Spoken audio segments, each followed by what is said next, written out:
What's up, guys? It's Dante down here. Should we PlastiDip the Corvette? It's been 10 years. Let's take a look at the paint. It's an early Sunday morning. My 3 kids, I've been up for like God knows how many hours now, but it's still early. Look at the brake dust. It's so dirty. It needs a good wash. Brake calipers are holding up well. Just need to be clean. But let's look at the paint. So we got faded paint. The clear coat's faded. We're down here. Original bumper. Got some scratches.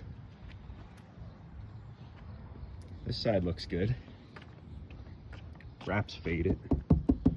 So lasts about 4 years, so not too bad. But I think we're out of it. And then this is peeling here. So we got some peeling.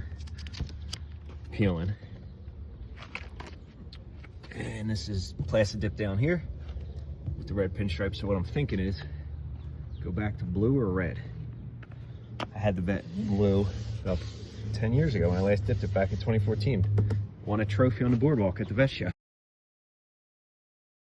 What do you guys think, blue or red?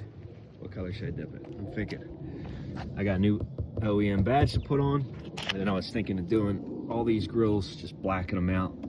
This is going to be a little challenging because whatever color the car I pick, I would want this to be body color and this to be black, and it's going to be annoying to tape up. And I figure take off the front lip, take off the DIY side splitters, skirts. God, it's early in the morning. Splitters. Probably paint them gloss black. You know, when they're off the car, like actually paint them gloss black. And the spoiler. Paint this gloss black. Drop a comment, blue or red. What color should I do the vet?